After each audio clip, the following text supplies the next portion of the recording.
'cause this is Africa. Samina, mina, waka, waka, samina, mina, sakalegwa. This time for Africa. Many economists believe exchange rates should eventually adjust to make the price of a basket of goods the same in each country. But the average basket of goods in France is different from the average basket in India. To overcome this problem, the economists introduced the Big Mac Index in 1986, because apart from a few exceptions, the Big Mac has the same ingredients worldwide. Comparing the price of a Big Mac in different countries, we can see which countries' currencies are currently under or overvalued. When using Numbeo, the world's biggest database for user-contributed data about cities and countries, to look at the cost of living, we found that the cost of bread, milk, and eggs in euros was the following. In India, 170 euros. In France, 570 euros. In South Africa, 3 euros. And in Norway, 750 euros. This is a clear indication that although the basket of goods is adjusted to the same currency, the price of this basket of goods is different in each country. In theory, the price of a Big Mac reflects a number of local economic factors, ranging from the cost of the ingredients to the cost of local production and advertising.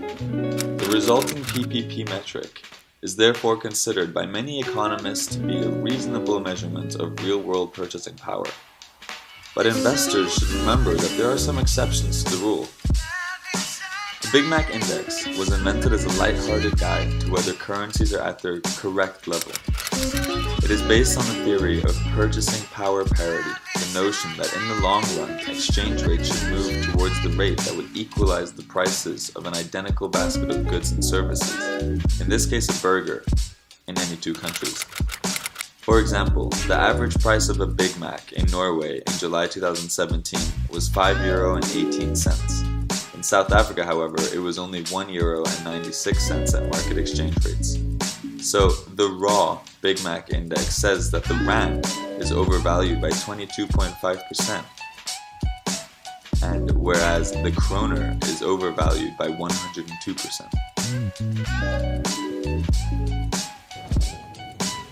Burgernomics was never intended as a precise gauge of currency misalignment, merely a tool to make exchange rate theory more digestible.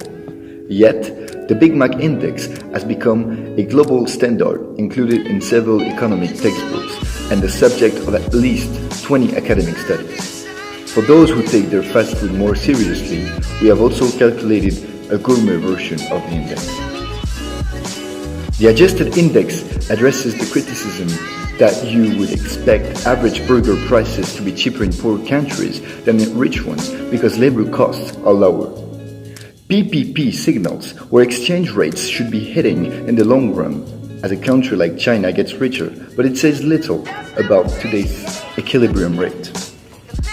The relationship between prices and GDP per person may be a better guide to the current fair value of a currency.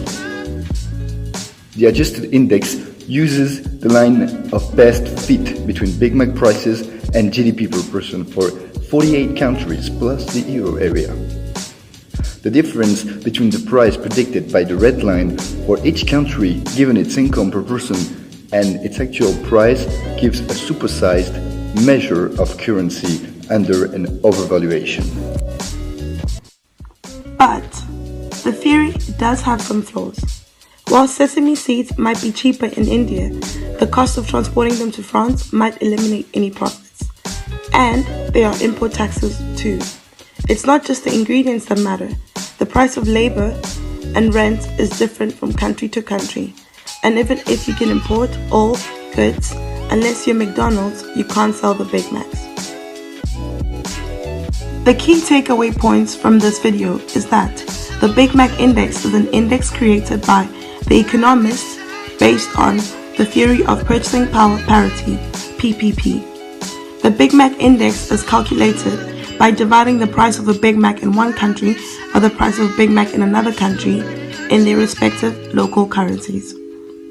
Investors can use the data from the Big Mac Index in many different ways, ranging from determining rates of inflation to comparing currency valuations. And if you're really into Big Macs, this is your travel guide.